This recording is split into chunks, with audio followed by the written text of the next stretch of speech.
नमस्कार जी, स्वागत सत्कार अभिनंदन राम नाम जय श्री कृष्ण राधे राधे। कैसे हैं आप सभी? स्वागत है आप सभी का काव्य क्लासेस कोटा के शानदार यूट्यूब चैनल पर। आइए शुरुआत करते हैं कुछ महत्वपूर्ण प्रश्नोत्तरी के साथ, जो हमने राजस्थान इतिहास के संदर्भ में अपनी बातों को आगे बढ़ाया था। हम इस समय जयपुर स्टूडियो से लाइव हैं मेरे प्यारे साथियों। यह राजस्थान में आयोजित होने वाली सभी भर्ती परीक्षाएं जिनमें राजस्थान का इतिहास आता है, उन सभी भर्ती परीक्षाओं के लिए यह क्लास उपयोगी होगी। ठीक है, चलिए क्लास नंबर 7 है। इसके पहले हम 6 क्लासें कर चुके हैं। प्रश्नोत्तर श्रृंखला में सल्तनत काल में शक्ति के प्रमुख केंद्र, इनके मुद्दे पर बात कर रहे हैं। तो आइए शुरुआत करते हैं। ठीक है, चलिए काव्य क्लासेस कोटा का मोबाइल एप्लीकेशन डाउनलोड करिए। वहां पर हिंदी के ऑनलाइन और ऑफलाइन बैचेस अवेलेबल हैं। RPSC first grade, second grade, school lecture और इसके अलावा DSSS भी है, पीजीटी है, टीजीटी, केवीएस, कई सारे एग्जाम्स के लिए आप डॉक्टर मनोज जैन सर के हिंदी के कोर्सेज के लिए काव्य क्लासेस कोटा का ऐप डाउनलोड कर सकते हैं। चलिए आइए, पहला प्रश्न आप सबकी टेलीविजन स्क्रीन के ऊपर ये रहा मेरे प्यारे साथियों। चलिए देखते हैं, अमीर खुसरो की किस कृति से जलालुद्दीन खिलजी के रणथंबोर अभियान का उल्लेख प्राप्त होता है? अमीर खुसरो का नाम आप सबने सुना होगा। उसकी एक किताब है, उस किताब से हमें जलालुद्दीन खिलजी के द्वारा जो रणथंबोर पर आक्रमण किया गया था उसकी जानकारी मिलती है। किराइन उस सदाइन, मिफ्ताह उल फुतुह, खजाइन उल फुतुह, आशिका और अनुत्तरित प्रश्न है, जवाब दीजिए। एक ऐसी किताब जिससे जलालुद्दीन खिलजी के रणथंबोर अभियान का उल्लेख हमें मिलता है, कौन सी किताब है वह? जवाब दीजिए। सर याद रखिएगा, यहां पर पता चलता है मिफ्ताह उल फुतुह से। किससे पता चलता है? मिफ्ताह उल फुतुह से। चलिए, इसके अलावा जलालुद्दीन खिलजी जब रणथंबोर पर आक्रमण कर देता है, रणथंबोर को वह नहीं जीत पाता है, तो उसके बाद वह क्या कहता है कि ऐसे सैकड़ों किलों को तो मैं मुसलमान के बाल के बराबर भी नहीं समझता। ठीक है, इसके आक्रमण का उल्लेख, आक्रमण का उल्लेख अमीर खुसरो के मेरे दोस्त मिफ्ताह उल फुतुह से तो हमें मिलता ही है, साथ ही साथ जियाउद्दीन बरनी की तारीख फिरोज शाही से भी हमें यह जानकारी मिलती है। कहां से मिलती है? तो आप याद रखिएगा, डेट इज जियाउद्दीन बरनी। जियाउद्दीन बरनी ने एक किताब लिखी है और उस किताब का नाम क्या है? याद रखिएगा मेरे प्यारे साथियों, तारीख फिरोज शाही।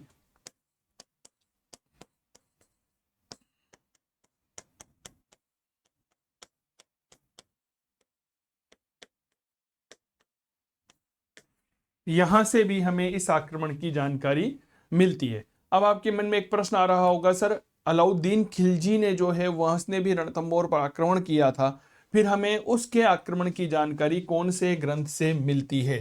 ठीक है, तो ये चीजें तो हो गई। अब मैं आपको एक महत्वपूर्ण बात और बताता हूं। देखो, अलाउद्दीन खिलजी मेरे प्यारे साथियों याद रखिएगा 1301 में रणथंबोर पर आक्रमण कर देता है। अलाउद्दीन खिलजी कब आक्रमण करता है? तो भैया 1301 ईस्वी में यह क्या कर देता है? आक्रमण कर देता है। आक्रमण कहां किया गया? तो यह आक्रमण किया गया रणथंबोर पर। क्लियर? अब समझिए यहां पर इस आक्रमण का उल्लेख हमें कहां से मिलता है? तो यह उल्लेख भी अमीर खुसरो ने ही किया है। मेरी बात क्लियर हो गई? अमीर खुसरो ने किताब लिखी है खजाइन उल फुतुह, यहां पर हमें जानकारी मिलती है। तो अमीर खुसरो का ग्रंथ है, नाम आता है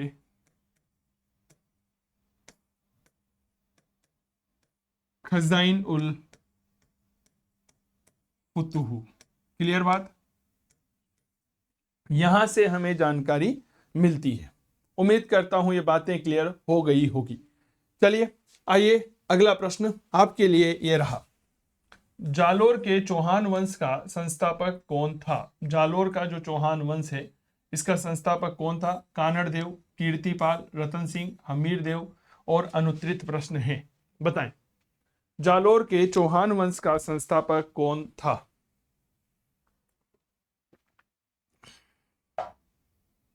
मैंने आपसे एक बात कही थी पिछली क्लास में कि भैया मैं लाइव नहीं आ पाऊंगा, कोई बात नहीं है, पर मेरी रिकॉर्डेड क्लास जरूर आएगी। मैं उस वादे का यहाँ पर निर्वहन कर रहा हूं मेरे प्यारे साथियों। क्या ये बात क्लियर हो गई?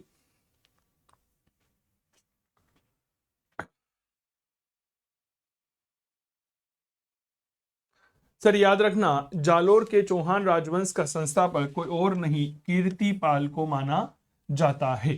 ठीक है, चलिए देखिए, कीर्तिपाल चौहान जो है यह जालोर के चौहान राजवंश का संस्थापक था। कीर्तिपाल के द्वारा ही 1177 ईस्वी में चित्तौड़ पर आक्रमण करके वहां के शासक सामंत सिंह को हराया गया था। ठीक है, लेकिन कुछ समय के बाद मेवाड़ से इसे भगा दिया जाता है, तो यह जालोर को परमार वंशीय शासकों से जीत लेता है और 1181 ईस्वी में जालोर का राजा बन जाता है। तो कीर्तिपाल के द्वारा मेवाड़ के सामंत सिंह को कब हराया गया था? 1177 ईस्वी में हराया था। तो याद रखिएगा 1177 ईस्वी में इसने मेवाड़ के सामंत सिंह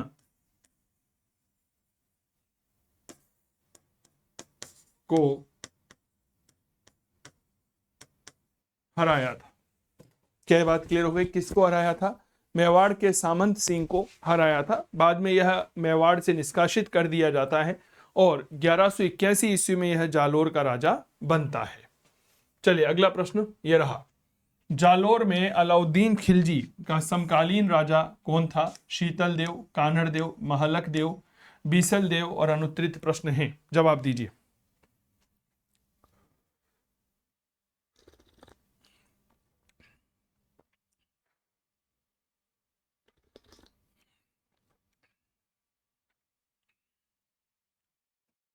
चलिए बहुत बढ़िया। देखिए साहब, जालोर में अलाउद्दीन खिलजी के समकालीन राजा जो है वह कान्हड़ देव चौहान माना जाता है। थोड़ा सा अगर इतिहास को जानना चाहते हैं तो इस बात को जरूर समझिएगा। देखिएगा, जालोर, ठीक है, जालोर के किले को सोनगढ़ कहा जाता है। हम इस बात को बहुत शानदार तरीके से जानते हैं, इसीलिए जालोर दुर्ग, और जालोर के दुर्ग का नाम सोनगढ़, इसीलिए जालोर पर राज करने वाले जो राजा हुए हैं उनका नाम क्या होगा?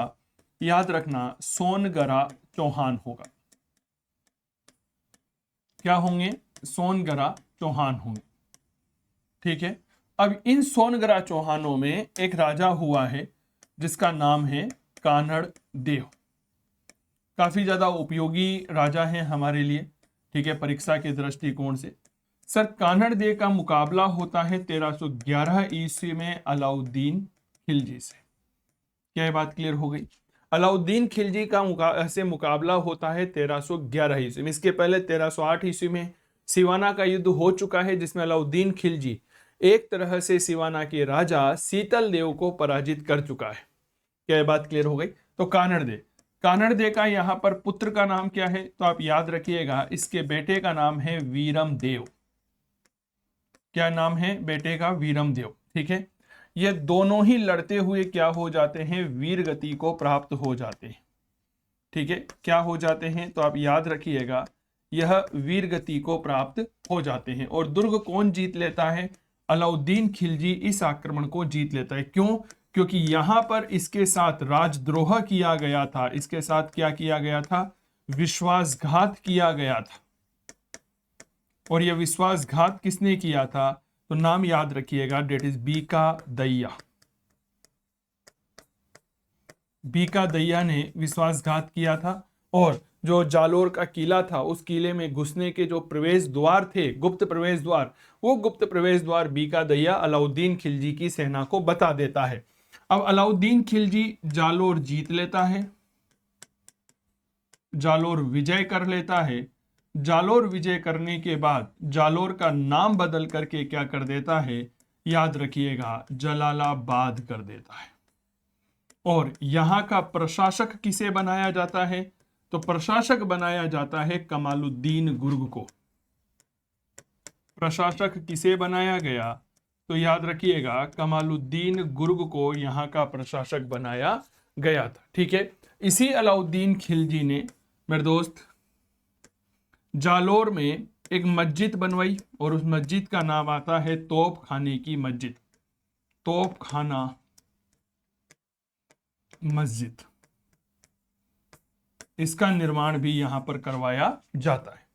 तो यह है अलाउद्दीन खिलजी का इतिहास, विशेष तौर पर कान्हड़ देव चौहान के संदर्भ में। इतिहासकार कुछ यह कहते हैं कि अलाउद्दीन खिलजी के इस आक्रमण का कारण वीरम देव और फिरोजा की प्रेम कथा बताया जाता है। अलाउद्दीन की पुत्री फिरोजा जो है वह वीरम देव से एक तरफा प्रेम करती थी, एक कारण यह भी माना जाता है। चलिए अगला प्रश्न, निम्नलिखित में से कौन सा शासक जालोर के चौहान वंश से जुड़ा हुआ नहीं था? वत्सराज, कीर्तिपाल, समर सिंह, उदय सिंह और अनुत्तरित प्रश्न, जवाब दीजिए।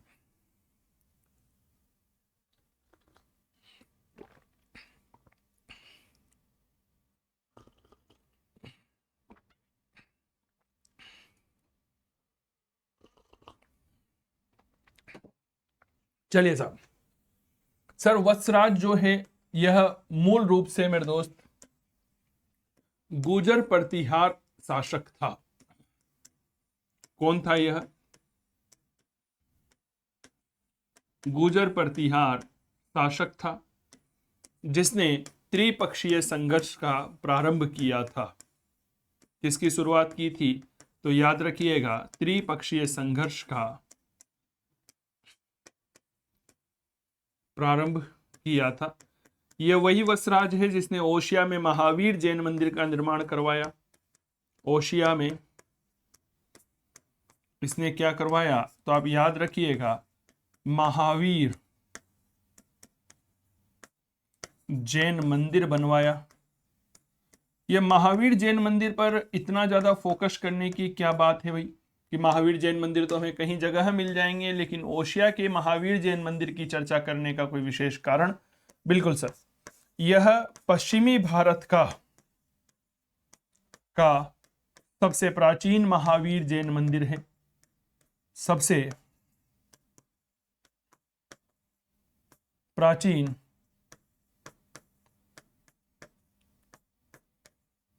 महावीर जैन मंदिर है। क्या यह बात क्लियर हो गई?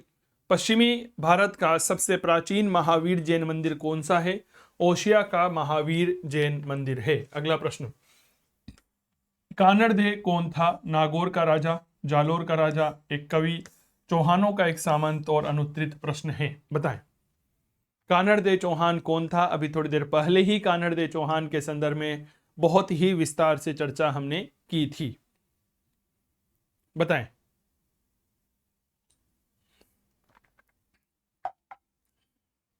सर कानड़ देव प्रबंध के बारे में याद रखिएगा, यह जालोर का राजा है।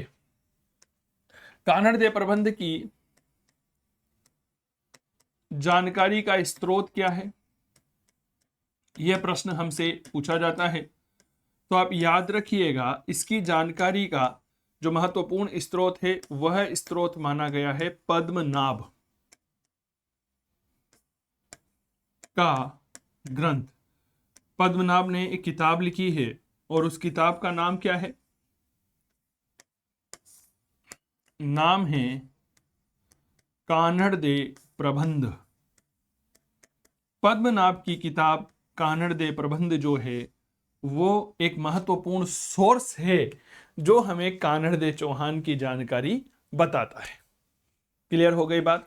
चलो अगला प्रश्न ये रहा, जालोर के शासक कानड़ देव और सुल्तान अलाउद्दीन के बीच में पहला संघर्ष कब हुआ था? यहां पर इस बात को याद रखिएगा, पहला संघर्ष 1298, 1299, 1296, 1300 ईस्वी और अनुत्तरित प्रश्न है, बताएं। बहुत बढ़िया प्रश्न है, परीक्षा के लिहाज से काफी ज्यादा उपयोगी है। काव्य क्लासेस कोटा के द्वारा यह प्रश्नोत्तरी की श्रृंखला जयपुर स्टूडियो से इस समय लाइव है और बहुत जल्दी काव्य क्लासेस कोटा के मोबाइल एप्लीकेशन पर इतिहास विषय के कोर्स स्टार्ट हो रहे हैं। आप जरूर ज्वाइन करिएगा, काव्य क्लासेस कोटा का मोबाइल एप्लीकेशन डाउनलोड जरूर करें, ठीक है। चलिए देखो साहब, थोड़ा सा प्रश्न ऐसा है जो उलझाने वाला है। कान्हड़ देव और सुल्तान अलाउद्दीन खिलजी के बीच में पहला संघर्ष 1298 में हुआ था। मामला क्या था मेरे दोस्त, याद रखिएगा। 1298 ईस्वी में अलाउद्दीन खिलजी की सेना गुजरात विजय से लौट रही थी। ठीक है, उस समय लौटती हुई सेना के ऊपर कान्हड़ देव चौहान के सेनापतियों के द्वारा आक्रमण किया गया था। तो यह पहला संघर्ष हुआ था 1298 ईस्वी में। इस बात की जानकारी कौन देता है? पद्मनाभ की किताब कान्हड़ देव प्रबंध हमें इस जानकारी को देता है। निम्नलिखित में से किस राजस्थानी ग्रंथ में अलाउद्दीन खिलजी की जालोर विजय का विवरण मिलता है? कान्हड़ देव प्रबंध, खुमान रासो, अचलदास खिंचीरी वचनिका, विरुद्ध चितहरी या अनुत्तरित प्रश्न है, बताएं।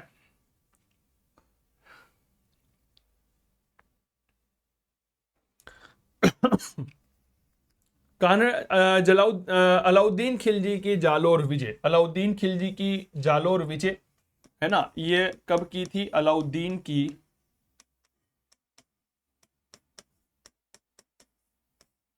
जालोर विजय कब हुई थी? तो याद रखिएगा 1311 ईस्वी में यह घटना घटित हुई थी।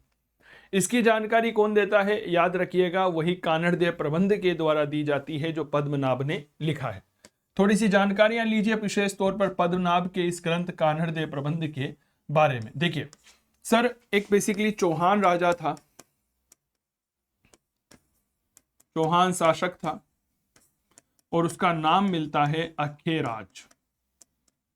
ठीक है सर, इस अखेराज के समय मेरे प्यारे साथियों 1455 ईस्वी में सन कब? 1455 ईस्वी में पद्मनाभ ने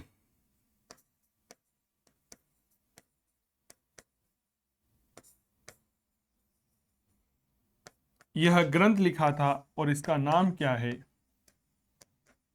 कान्हड़ देव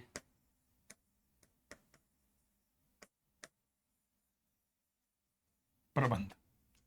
क्लियर हो गई बात? क्या नाम है? कान्हड़ देव प्रबंध। हमें इसकी जानकारी मिलती है इसी किताब में। जालोर के कान्हड़ देव की वीरता, सुल्तान अलाउद्दीन की पुत्री शहजादी फिरोजा और राजकुमार वीरम देव के मध्य प्रेम कथा की भी जानकारी हमें इसमें मिलती है।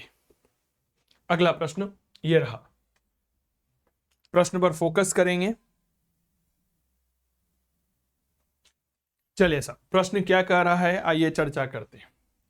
सन 1177 ईस्वी में सामंत सिंह के हाथों पराजित होने के बाद डूंगरपुर राज्य की स्थापना की गई थी। सामंत सिंह कौन है? तो भैया याद रखना, यह मेवाड़ का राजा है।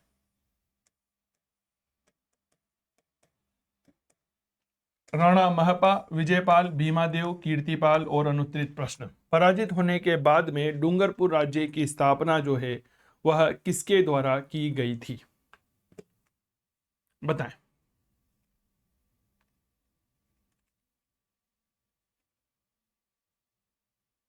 देखिए सर, इसकी स्थापना की गई थी कीर्तिपाल चौहान के द्वारा। वागड़ प्रदेश जिसमें डूंगरपुर, बांसवाड़ा और प्रतापगढ़ को शामिल किया जाता है, वहां पर डूंगरपुर राज्य की स्थापना की थी। किसने की थी? कीर्तिपाल चौहान ने की थी। यह बात थोड़ा सा याद रखिएगा। परीक्षा की दृष्टिकोण से अति महत्वपूर्ण प्रश्नों में यह प्रश्न आपके शुमार किया जाता है। ठीक है, अगला प्रश्न यह रहा। डूंगरपुर राज्य में गुहिल वंश का संस्थापक कौन था? डूंगरपुर राज्य में भी गुहिल वंश हुआ है। आस्करण, शीशमल, सामंत सिंह, उदय सिंह और अनुत्तरित प्रश्न है, बताइए।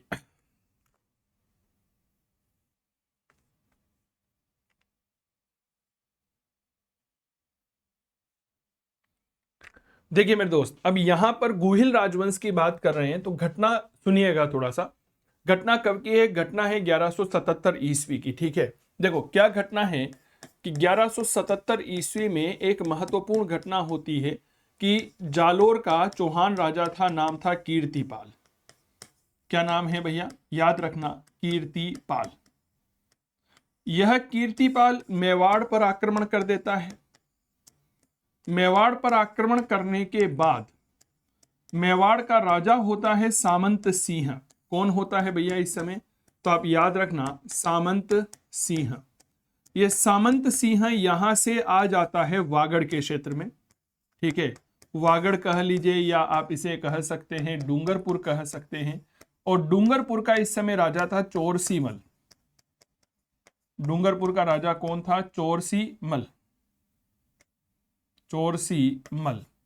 इस चोरसीमल को पराजित करके यह सामंत सिंह जो है वह वागड़ प्रदेश में किसकी स्थापना करता है? गुहिल वंश की स्थापना करता है। क्या ये बात क्लियर हो गई? हाँ या ना का जवाब दीजिए। तो इस चोरसीमल को पराजित करने के बाद में सामंत सिंह वागड़ क्षेत्र में गुहिल राजवंश की स्थापना करता है। कब करता है? तो यह स्थापना की गई थी मूल रूप से 1178 ईस्वी में। क्लियर बात? तो डूंगरपुर राज्य में गुहिल वंश के संस्थापक कौन था? यह सामंत सिंह था, जो कि मेवाड़ का ही राजा था। क्लियर आ गया? इतिहास में एक बहुत सुंदर बात, आप इस बात को नोटिस करिए कि इतिहास जो है ना वह चक्रीय है, घूमता रहता है। क्लियर बात?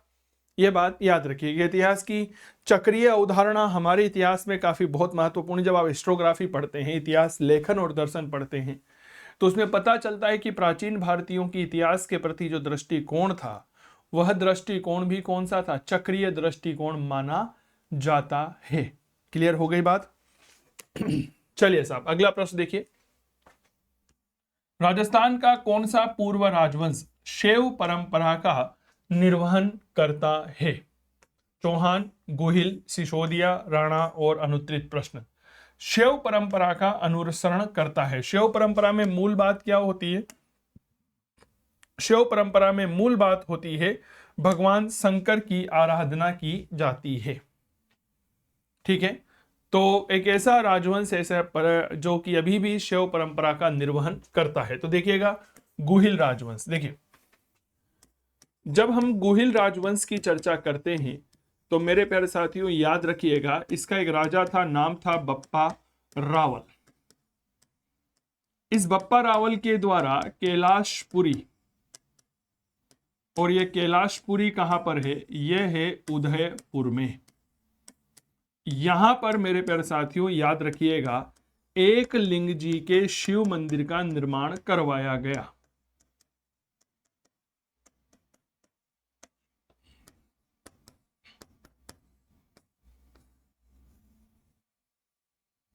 एक लिंग जी का शिव मंदिर बनाया गया। अब आपको यह पता होगा कि मेवाड़ के जो राजा हैं वह यही माने जाते हैं। मेवाड़ के राजा हम किसको मानते हैं?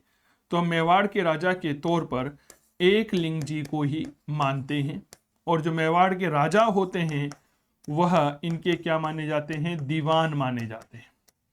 और आज भी अगर आपने कभी सोशल मीडिया पर देखा होगा तो मेरे प्यारे साथियों, मेवाड़ जो उदयपुर राज्य, उदयपुर का जो शाही राजवंश है, आज जब उसके पत्र जारी होते हैं तो उसमें सबसे पहले लिखा आता है जय श्री एकलिंग जी महाराज, और नीचे लिखा आता है एकलिंग जी महाराज के आदेश से जारी। ठीक है ना? तो आज भी गुहिल राजवंश जो है वह मेरे प्यारे साथियों शैव परंपरा का निर्वहन करता रहे। अब आप कहेंगे सर यहां तो सिसोदिया भी है, हमने गुहिल को ही क्यों माना?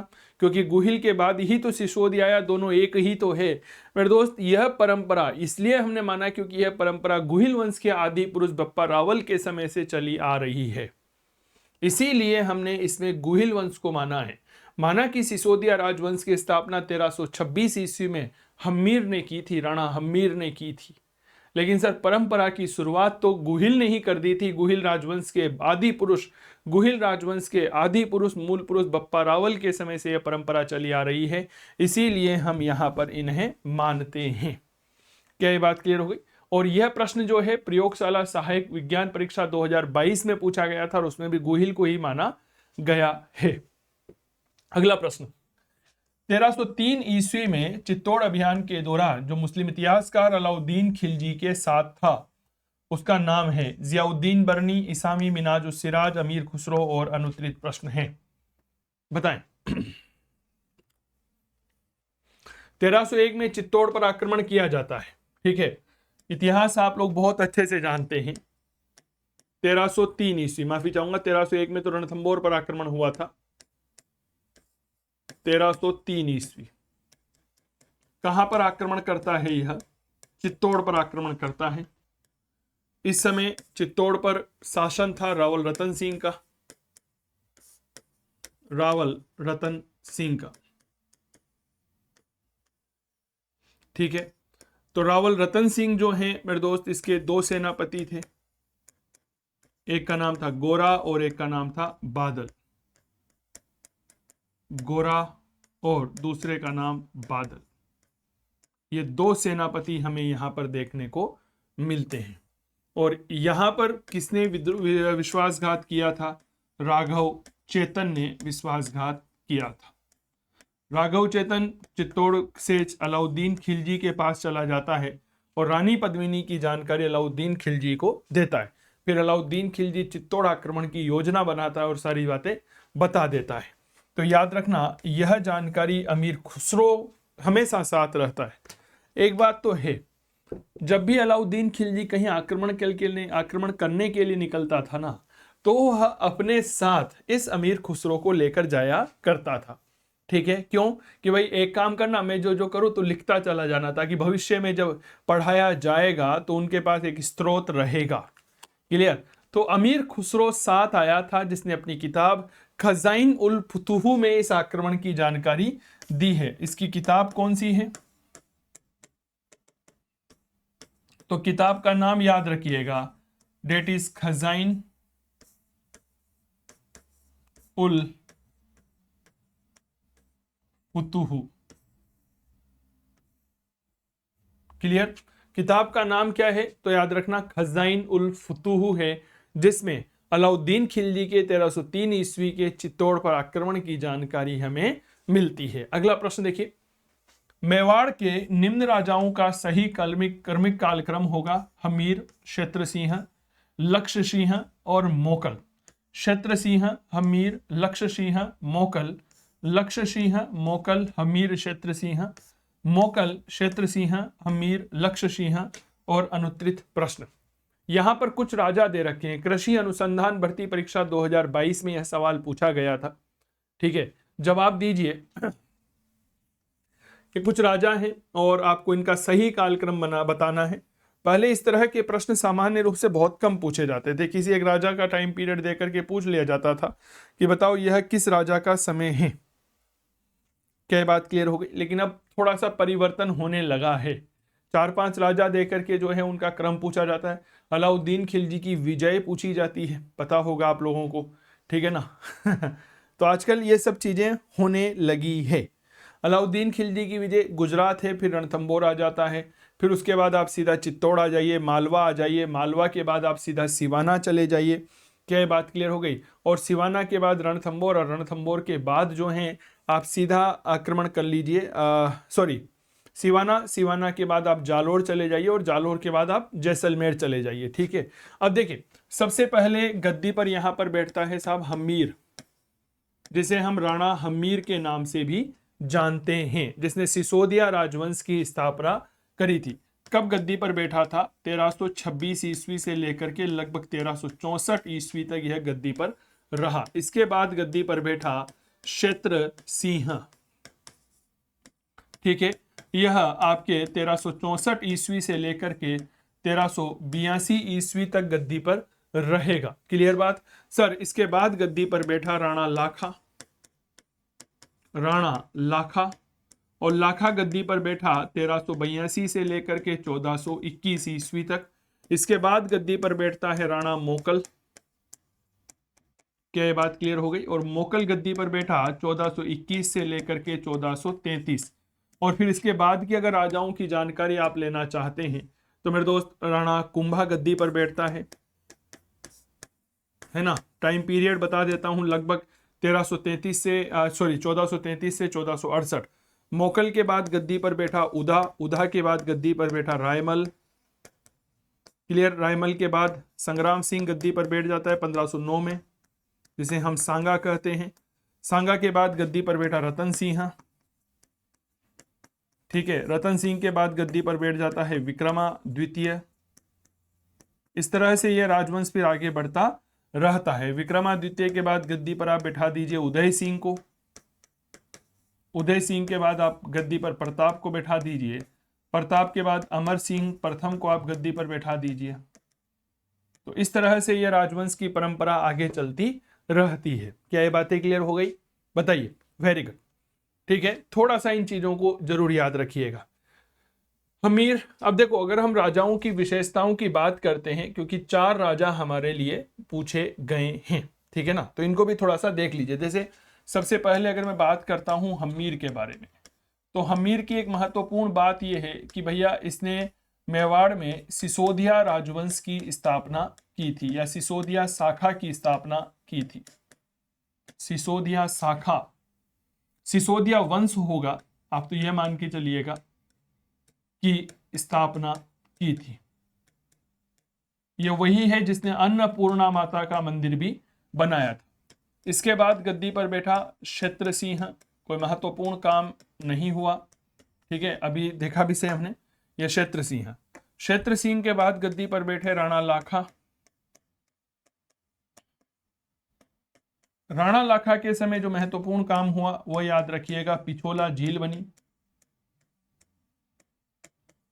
क्लियर? जावर में मेरे प्यारे साथियों याद रखिएगा, चांदी का उत्खनन शुरू हुआ, ठीक है, और रणमल की बहन मारवाड़ के रणमल, ऐसा लिखिए, मारवाड़ के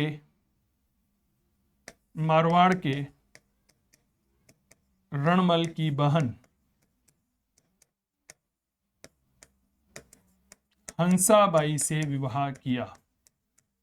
हंसाबाई से विवाह किया। क्लियर बात? और इसके बाद गद्दी पर बैठा मोकल। मोकल के समय कुछ नहीं हुआ, मेवाड़ के सामंतों का विद्रोह होता है और मेवाड़ के 2 सामंत थे, चाचा और मेरा, उन्होंने मोकल की हत्या कर दी थी। क्लियर हो गई बात?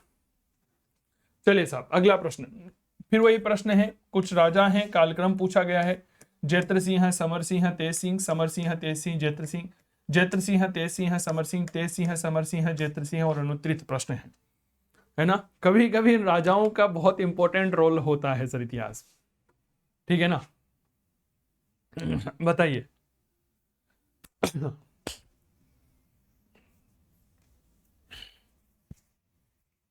चलिए, तो मेरे दोस्त यहां पर सबसे पहले जिस राजा का हम जिक्र करते हैं वह नाम आता है जैत्र सिंह का। क्या बात क्लियर हो गई? जैत्र सिंह गद्दी पर बैठे थे 1213 ईस्वी से लेकर के 1253 ईस्वी तक। 1213 से लेकर के 1253 ईस्वी तक। इनके बाद गद्दी पर बैठे तेज सिंह, ठीक है। तेज सिंह गद्दी पर बैठे 1253 ईस्वी से लेकर के 1273 ईस्वी तक। 1253 ईस्वी से 1273 ईस्वी तक। और इसके बाद गद्दी पर बैठे समर सिंह, रावल समर सिंह, ठीक है। यह काफी ज्यादा महत्वपूर्ण राजा हुए हैं जो 1273 से लेकर के 1302 ईस्वी तक गद्दी पर बैठे थे, ठीक है। इसके बाद आपको पता ही होगा रतन सिंह गद्दी पर बैठ जाते हैं, ठीक है। और रतन सिंह के बाद फिर हमीर गद्दी पर बैठते हैं और फिर यह वंश परंपरा आगे चलती रहती है। अब इतिहास देखिए, जैत्र सिंह 1213 ईस्वी में यह चित्तौड़ को अपनी राजधानी बना लेते हैं। इसके बाद डॉक्टर दशरथ शर्मा जैत्र सिंह के बारे में कहते हैं कि ये चित्तौड़ के पहले विजेता थे। इन्होंने चित्तौड़ को मेवाड़ की तीसरी राजधानी बनाया, क्योंकि इसके पहले आपकी राजधानी रह चुकी थी नागदा और आहड़। क्या ये बात क्लियर हो गई? नागदा की स्थापना की थी बप्पा रावल ने, आहड़ की स्थापना की थी अल्लट ने, जिसे हम ख्यातों में आलू राव कहते हैं। इसने भूताला के युद्ध में इल्तुतमिश को भी पराजित किया था। किसने? जैत्र सिंह ने। तेज सिंह ने परम भट्टारक परमेश्वर की उपाधि धारण की। इसी के समय आहड़ में 1260 ईस्वी में कमल चंद्र ने मेवाड़ चित्रकला का पहला ग्रंथ श्रावक प्रतिक्रमण सूत्र चूर्णी का चित्रांकन किया था। क्या ये बात क्लियर हो गई? दूसरी बात, समर सिंह, चिरवा अभिलेख में इस समर सिंह को शत्रु शक्ति का संहारक भी कहा गया है। तो ये राजाओं की कुछ महत्वपूर्ण बातें हैं जो आप लोगों के लिए काफी ज्यादा उपयोगी बन जाती है। अगला प्रश्न, कुंभा, राणा कुंभा के विषय में निम्नलिखित में से कौन सा कथन है जो असत्य है? वह स्वयं विद्वान नहीं था पर विद्वानों को आश्रय देता था। वह कुंभलगढ़ दुर्ग का निर्माता था, संगीत प्रेमी था, मेवाड़ के महान शासकों में से एक था और अनुत्तरित प्रश्न बताएं।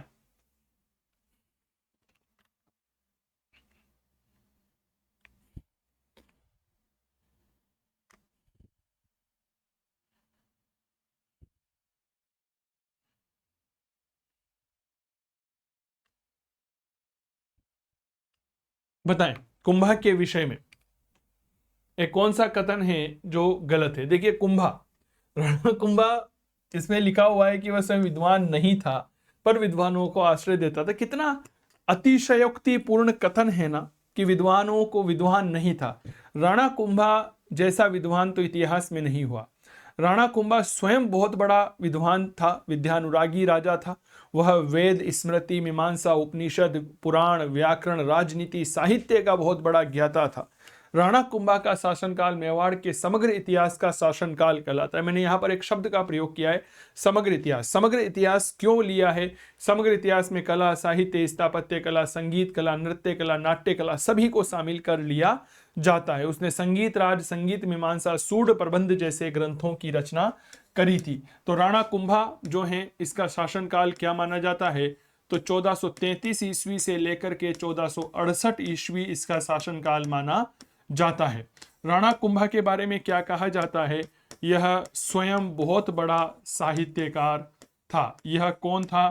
यह स्वयं बहुत बड़ा संगीतज्ञ था। ठीक है, जो वेदों का, पुराणों का और आदि विषयों का जानकार था। इसने कुछ किताबें लिखी, जैसे संगीत राज लिखी, संगीत राज लिखी है इसने। इसने एक किताब लिखी है जिसका नाम आता है शूड प्रबंध। क्लियर? इसने लिखी है संगीत मीमांसा।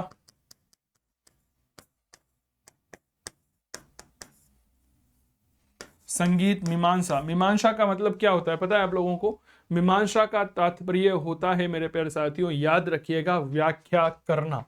ठीक है, इसने लिखी है हरिवार्तिकी। हरिवार्तिक इसने लिखी है कामराज रतिसार। कामराज रतिसार कौन सी किताब लिखी है? याद रखिएगा, कामराज रतिसार। इसने लिखी है संगीत क्रम दीपिका। संगीत क्रम दीपिका। इसने कौन सी किताब लिखी है? इसने लिखी है नृत्य रत्न कोश। नृत्य रत्न कोश। इसके अलावा अगर कुछ और बातें जानना चाहते हैं तो जानिए मेरे प्यारे साथियों, राणा कुंभा स्वयं कौन था? संगीतकार था। ठीक है, और यह वीणा बजाया करता था, वीणा वादक था। संगीत में रुचि होने की वजह से ही जब हम इतिहास पढ़ते हैं तो इसकी एक उपाधि हमें देखने को मिलती है, और उपाधि का नाम क्या होता है? अभिनव भट्टाचार्य। अभिनव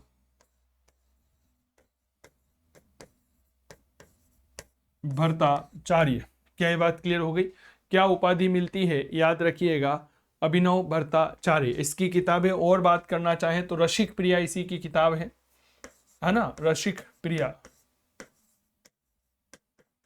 गीत गोविंद का नाम आप लोगों ने सुना होगा ना, है ना? गीत गोविंद है, उसकी की टीका लिखी है रसिक प्रिया के नाम पे। संगीत रत्नाकर इसकी एक शानदार किताब है। अब मुझे बताइए, ये क्या साहित्यकार नहीं था क्या? सर ये तो विद्वान व्यक्ति था। क्लियर बात? चलिए अगला प्रश्न यहां पर आपके लिए ये रहा। जब मेवाड़ का इतिहास पढ़ते हैं ना मेरे प्यारे साथियों, तो एक बात याद रखिएगा। देखो, इतिहास पढ़ने के मैं एक बात बताता हूं आप लोगों को। एक इतिहास अध्ययन का एक व्यू होता है। इतिहास अध्ययन का क्या होता है? एक व्यू होता है कि इतिहास को कैसे पढ़ा जाए। फॉर एग्जाम्पल, हम यहां पर मेवाड़ राजवंश पढ़ रहे हैं, तो देखिए मेवाड़ राजवंश का इतिहास अगर हम पढ़ना चाहें तो वह इतिहास हमें कुछ इस तरह से देखने को मिलता है। बहुत अच्छे से समझिएगा। ठीक है, यहां पर कुछ समझ में आ रहा है आप लोगों के? ये लीजिए सर, ये यहां से यहां तक जो है यह प्रारंभिक राजा होते हैं मेवाड़ राज्य के, प्रारंभिक राजा। यह मेवाड़ राज्य के अंतिम राजा होते हैं, अंतिम राजा होते हैं। और ये जो मध्य काल का या मध्य जो भाग होता है, यह मेवाड़ राज्य के बड़े गजब के राजा होते हैं, ठीक है, जिनका इतिहास में काफी योगदान रहा है, जैसे कुंभा।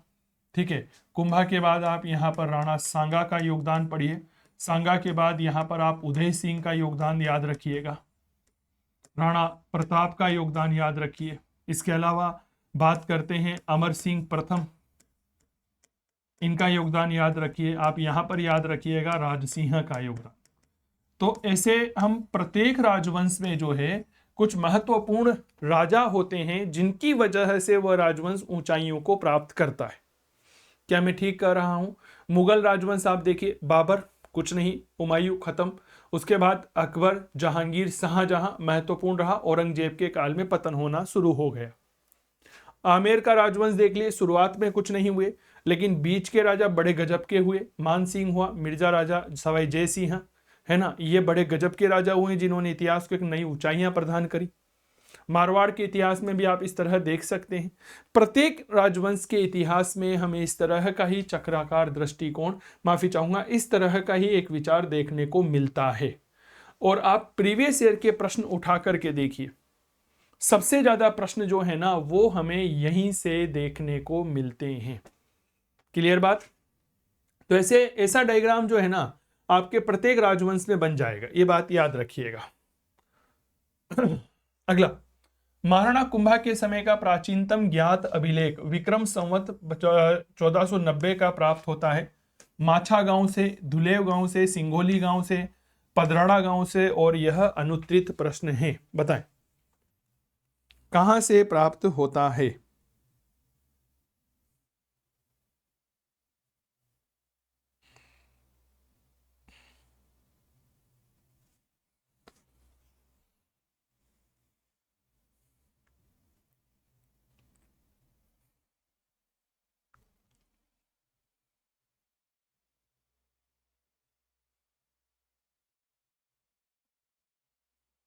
बताएं सर। पदराड़ा ये जो सबसे पुराना अभिलेख है यह पदराड़ा अभिलेख है। पदराड़ा अभिलेख जो है मूल रूप से 1433 ईस्वी का है। याद करिए यहाँ पर विक्रम संवत है, और अगर जब विक्रम संवत ज्ञात करते हैं तो +57 कर देते हैं, ठीक है ना। तो फिर यहाँ पर हम जो है वह विक्रम संवत देख सकते हैं। 3 और 7 10, और हंसी लगे 1, 3 और 1 4, और 5 9, ठीक है, और इधर आ गया ये 1439 विक्रम संवत, ठीक है। तो पदराड़ा जो है यह राणा कुंभा के समय का पहला अभिलेख माना जाता है जो मेवाड़ के पदराड़ा गांव से प्राप्त हुआ है।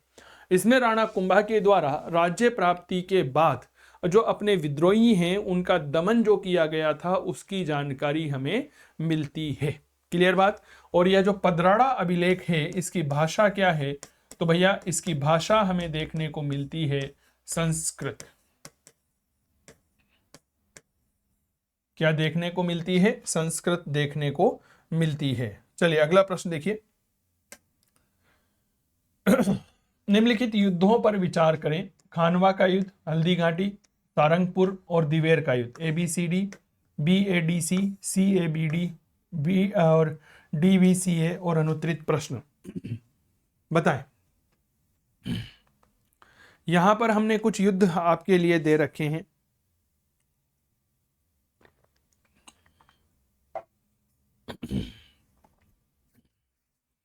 देखिए साहब, इतिहास में इन युद्धों के बारे में थोड़ा सा पढ़िएगा। जब हम इन युद्धों के बारे में अध्ययन करते हैं तो हमें कुछ चीजें पता चलती है, और वो क्या पता चलता है कि जो सारंगपुर का खानवा का युद्ध है यह आपके 1527 में हुआ था, ठीक है। खानवा का युद्ध अगर बात करें तो 17 मार्च 1527 है, लेकिन हम तो 1527 मान लेते हैं। हल्दी घाटी का युद्ध 1576 है, वैसे तो 18 जून 1576 है। इतिहासकार गोपीनाथ शर्मा के अनुसार 21 जून 1576 है, ठीक है। सारंगपुर का जो युद्ध है यह 1437 है, कौन सा है भैया? 1437 है। और दिवेर का युद्ध जो है यह अक्टूबर 1582 में लड़ा गया था। अब इसमें आप बताइए, तो देखिए सी सबसे पहले आएगा, सारंगपुर का युद्ध, उसके बाद खानवा का युद्ध आ जाएगा, उसके बाद Haldi Ghati, then battle of Dewair, battle of Dewair, C, A, B और डी। तो ये चीजें हमें यहां पर देखने को मिलती है। अब देखें, अब बात करते हैं इन युद्धों के बारे में, तो जरूर थोड़ा सा समझिएगा, बातों को विचार करिएगा। देखिए सबसे पहले अगर हम बात करते हैं सारंगपुर का युद्ध, तो सारंगपुर का युद्ध जो है यह 1437 में हुआ था। और इस युद्ध में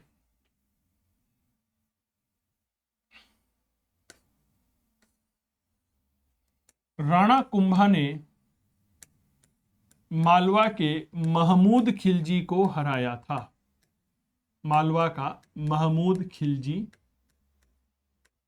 प्रथम हार गया था। ठीक है, इसके बाद आप दूसरा युद्ध जो हम देख रहे हैं वहां पर, वो देख रहे हैं खानवा का युद्ध। ठीक है,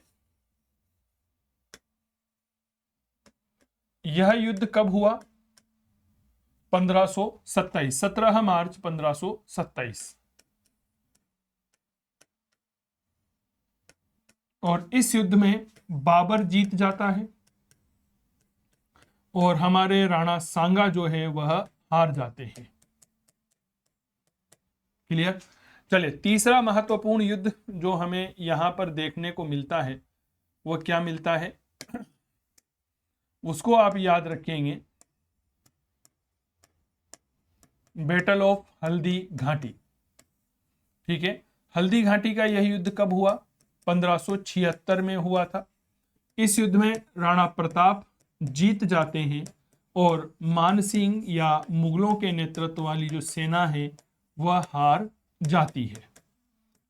ठीक है, अब आप कहेंगे सर ये कैसे आपने कह दिया कि हल्दी घाटी के युद्ध में राणा प्रताप जीते थे? भैया जो नई खोज हुई है, नई खोज की गई है डॉक्टर चंद्रशेखर शर्मा के द्वारा, जो रिन्यूएड हिस्टोरियन है राजस्थान के इतिहास के, उन्होंने कहा है कि हल्दी घाटी के युद्ध में राणा प्रताप विजय रहे थे। अब आप कहोगे सर हम ऐसा कैसे मान लें, डायरेक्ट राणा प्रताप को विजय कैसे मान सकते हैं, हमें तो सबूत चाहिए। तो बिल्कुल सबूत दिए सर उन्होंने कहा कि जब मानसिंह हल्दी घाटी के युद्ध के बाद आसफ खान के साथ मुगल दरबार में जाता है तो अकबर उसके घोड़ों को शाही दाग से मुक्त कर देता है।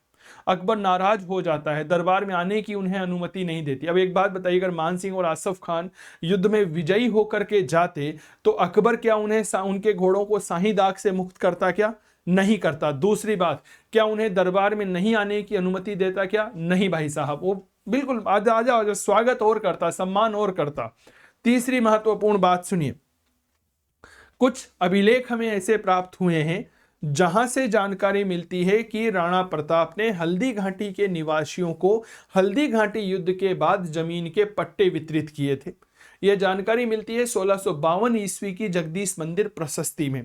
क्लियर बात? तो यह बात भी आप यहां पर याद रखिएगा। और जो अंतिम युद्ध जिसके बारे में हमने बात की थी वह युद्ध था मेरे दोस्त दिवेर का, द बैटल ऑफ दिवेर। ठीक, यह युद्ध लड़ा गया 1582 में। एक तरफ कौन थे? प्रताप और उनके पुत्र अमर सिंह प्रथम, और दूसरी तरफ अकबर के चचा जान, और उसका नाम क्या होता है? सुल्तान खान। भाई साहब ये सुल्तान पराजित हो जाता है, नाम सुल्तान था और कबूतर कहीं का पराजित हो गया। तो यह क्रम आपके युद्धों का होता है। क्लियर हो गई बात? बहुत बढ़िया। चलिए, तो अगला प्रश्न ये रहा।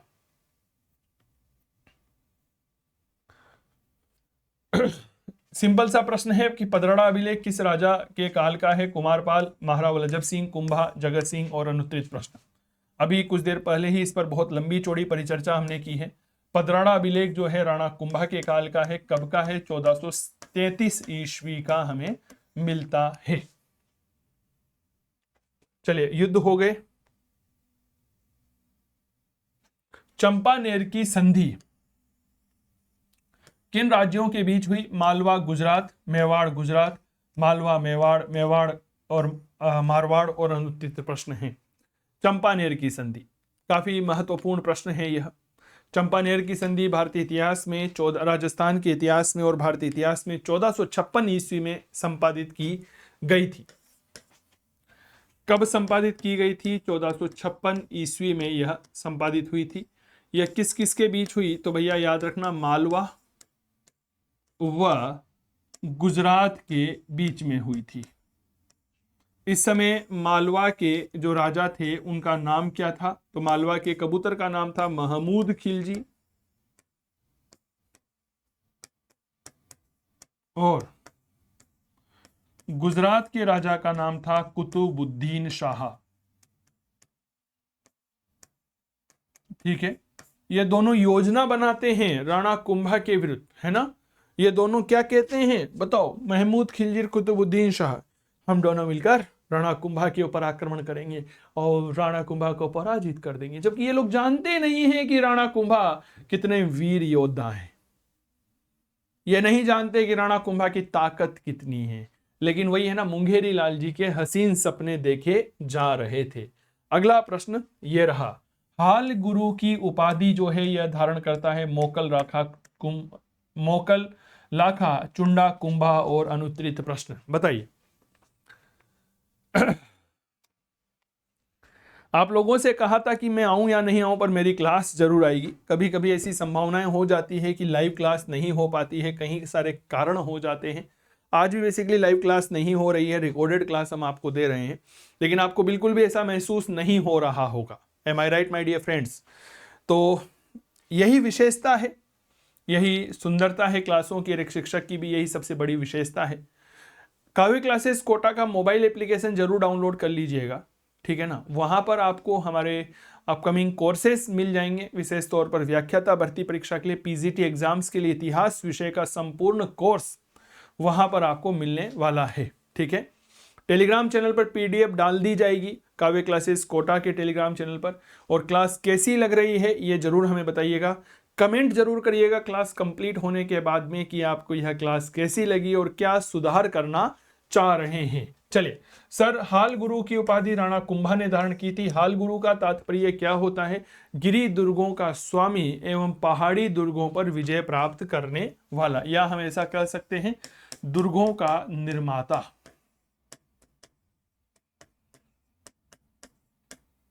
ठीक है, या दुर्गों का स्वामी, या दुर्गों पर विजय प्राप्त करने वाला। दुर्गों पर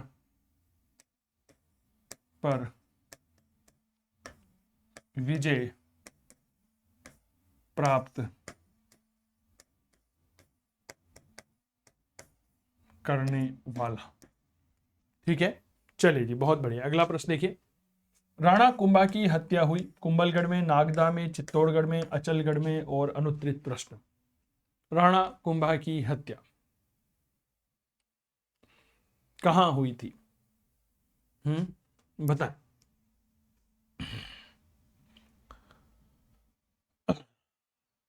देखिए, जब भी राणा कुंभा के बारे में पढ़ी जाती है तो उसकी हत्या कुंभलगढ़ में हुई थी। देखिए, राणा कुंभा 1433 से लेकर के 1468 ईस्वी। ठीक है, तो बात की जा रही है 1468 ईस्वी की। राणा कुंभा जो है यह इस समय कुंभलगढ़ में था। ठीक है ना, कुंभलगढ़ में ही एक जगह आती है मामादेव मंदिर। सर, इसी मामादेव मंदिर के किनारे पर मामादेव कुंड था। क्या था? मामादेव कुंड। और मेरे प्यारे साथियों याद रखिएगा, इस मामादेव कुंड के किनारे पर राणा कुंभा के पुत्र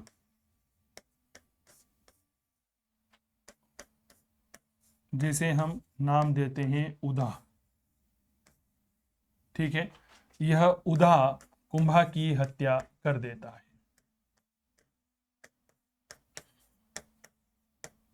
क्लियर? इसीलिए उदा को क्या कहा जाता है? उदा को कहा जाता है मेवाड़ का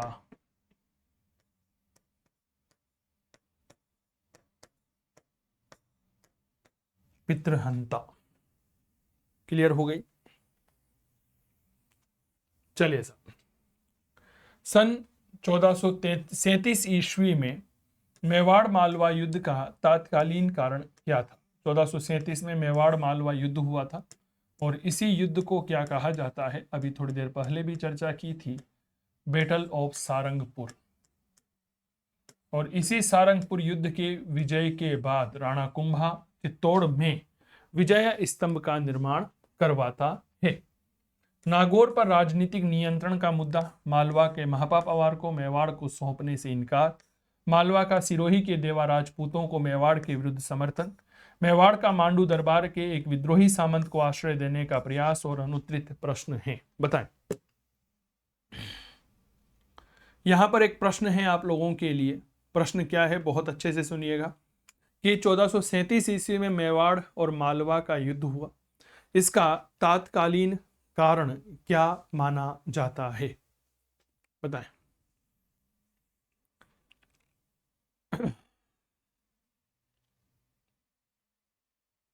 देखो साहब, मेवाड़ का सबसे बड़ा शत्रु था महपा पवार।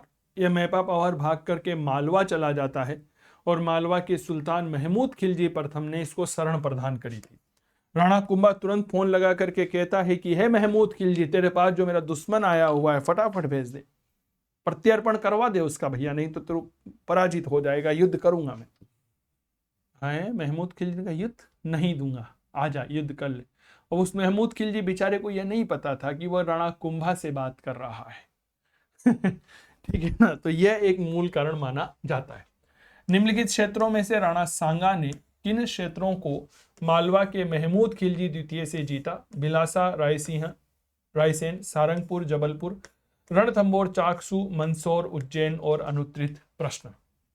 एक ऐसे क्षेत्र जो राणा सांगा ने मालवा के महमूद द्वितीय से जीते थे, बताएं।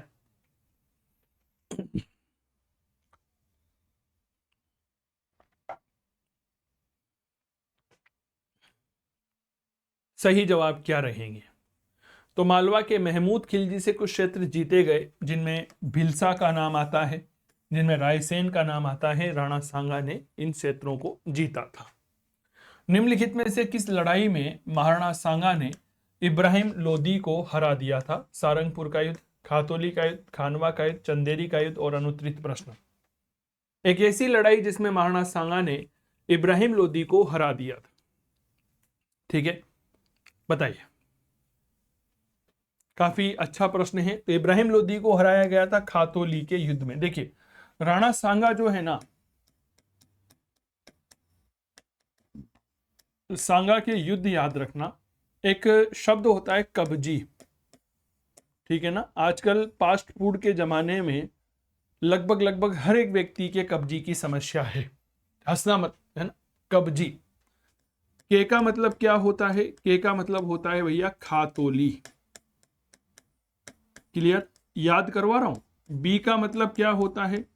याद रखिएगा, बांडी। और जे का मतलब, या हम इसे कब्जी, जी लिखिए यहां पर, जे नहीं होगा, कब्जी, है ना। और जी का मतलब क्या होता है? याद रखिएगा, गाकरू। क्लियर। और इसके बाद आपको पता ही होगा, एक युद्ध बयाना का लड़ा गया और फिर एक युद्ध लड़ा गया खानवा का।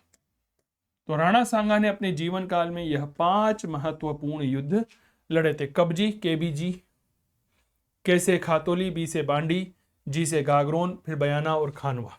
क्लियर। अगला प्रश्न, मारवाड़ के राठौड़ वंश का संस्थापक कौन था? राव जोधा, बीका, सिंहा, चुंडा और अनुत्तरित प्रश्न है। बताइए, मारवाड़ के राठौड़ वंश का संस्थापक कौन था? ठीक है, देखिए, जब भी मारवाड़ के राठौड़ वंश की बात आती है, संस्थापक आता है राव सिंहा। कौन था संस्थापक? राव सिंहा। यह मारवाड़ के राठौड़ वंश का संस्थापक था।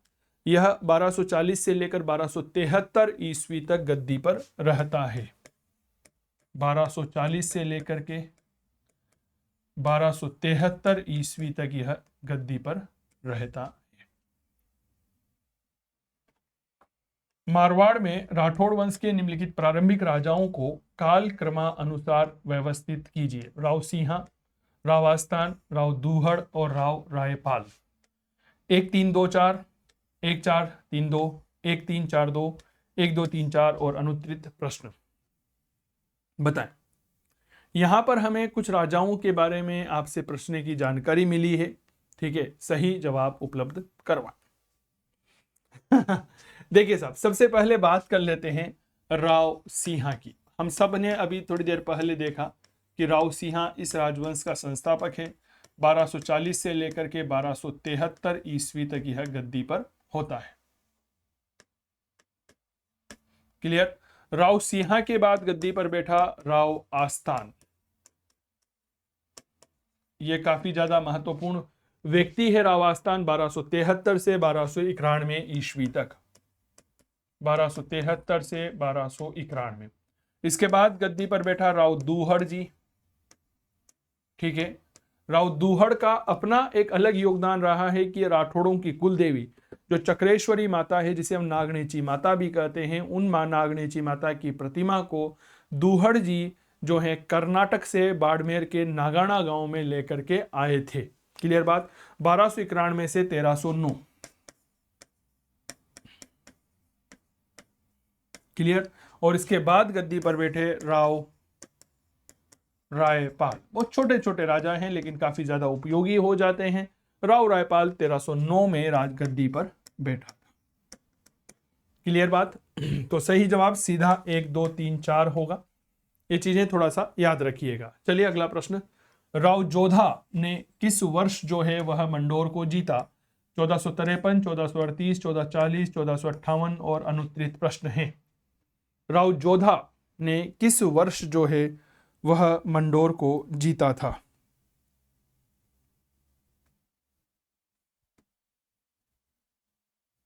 बताएं।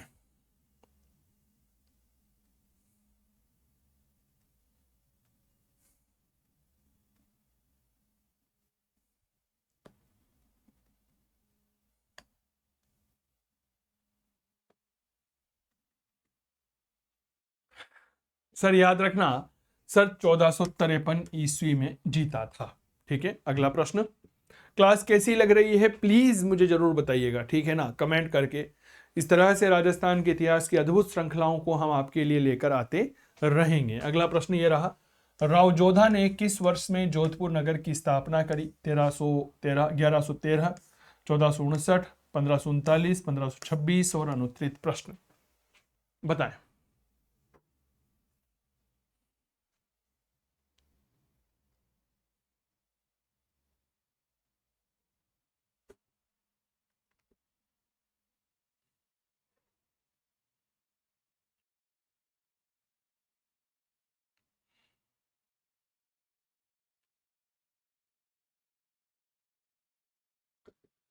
सर याद रखना 1459 में जोधपुर की स्थापना की थी।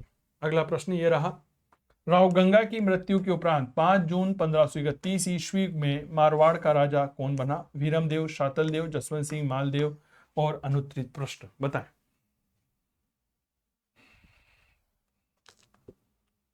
मारवाड़ का राजा कौन बना था?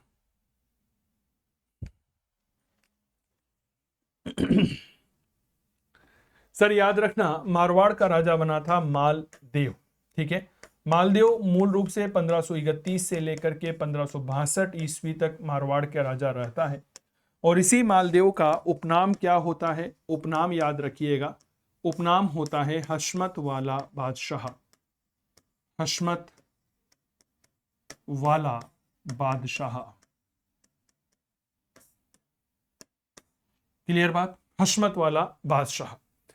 तो ये थी कुछ महत्वपूर्ण बातें, कुछ महत्वपूर्ण। हशमत का तात्पर्य क्या होता है? हशमत मूल रूप से एक अरबी शब्द है जिसका तात्पर्य होता है श्रेष्ठता या वैभव, है ना। यहां पर आप एक बात याद रखिएगा, हशमत जो है यह मूल रूप से एक अरबी शब्द होता है। कुछ विद्यार्थी इसमें अक्सर कंफ्यूजन में रहते हैं। ठीक है। अरबी शब्द होता है और इसका तात्पर्य होता है वैभव, इसका तात्पर्य होता है श्रेष्ठ। क्लियर बात। एक बार की बात है, मैं इतिहास पढ़ रहा था, तब की बात बता रहा हूं, आज से लगभग 10-11 साल पहले की। तो एक शिक्षक महोदय ने अश्मत शब्द का अर्थ बताया था मोटी तोंद वाला, जिसकी तोंद मोटी होती हो। लेकिन एक बात मैं बता दूं, इतिहास की किसी भी किताब में हमें हशमत शब्द का तात्पर्य मोटी तोंद वाला नहीं मिलता है। क्या ये बात क्लियर हो गई? कहीं भी हमें यह जानकारी नहीं मिलती है, तो इस बात को थोड़ा सा याद रखिएगा, ठीक है। चलिए, तो उम्मीद करता हूं अच्छा लगा होगा। आप मोर इंफॉर्मेशन तो गूगल जो प्ले स्टोर है मेरे दोस्त, गूगल प्ले स्टोर से आप काव्य क्लासेस कोटा का ऐप डाउनलोड कर सकते हैं, ठीक है। यहां पर हमारे अपकमिंग हिस्ट्री के कोर्सेज जो हैं वह आपको लॉन्च होने वाले हैं, ठीक है। यह ऑनलाइन कोर्स रहेंगे जो आपके लाइव और रिकॉर्डेड फॉर्मेट में आपको यहाँ पर मिलेंगे, ठीक है। तो आप इनको ज्वाइन करें और हेल्पलाइन नंबर 946012222225, किसी भी प्रकार की समस्या आती है तो इस हेल्पलाइन नंबर पर आप सीधा कॉल करके बात कर सकते। यह क्लास अच्छी लगी हो तो एक बार कमेंट करके हमें जरूर बताइएगा मेरे दोस्त। बाकी आप काव्य क्लासेस कोटा के ये ऐप पर डॉक्टर मनोज जैन सर के द्वारा हिंदी के ऑनलाइन कोर्सेज भी आप यहाँ पर देख सकते हैं, जो PGT exam, DSSB, KVS, NVS, school lecture, Haryana, MP, UP कई सारी परीक्षाओं के लिए यह उपयोगी है। चलिए आपसे विदा लेते हैं। आपकी सफलताओं की दुआओं के साथ मैं चंदू जैनब आपसे विदा लेता हूं। फिर मुलाकात करूंगा 8:30 बजे, होगी इतिहास की बात चंदू जैन के साथ। जय हिंद, जय भारत। अपना ध्यान रखिए, खूब पढ़िए, खूब मस्त रहिए, स्वस्थ रहिए और करते रहिए इतिहास की बात चंदू जैन के साथ। Thank you so much. नमस्कार।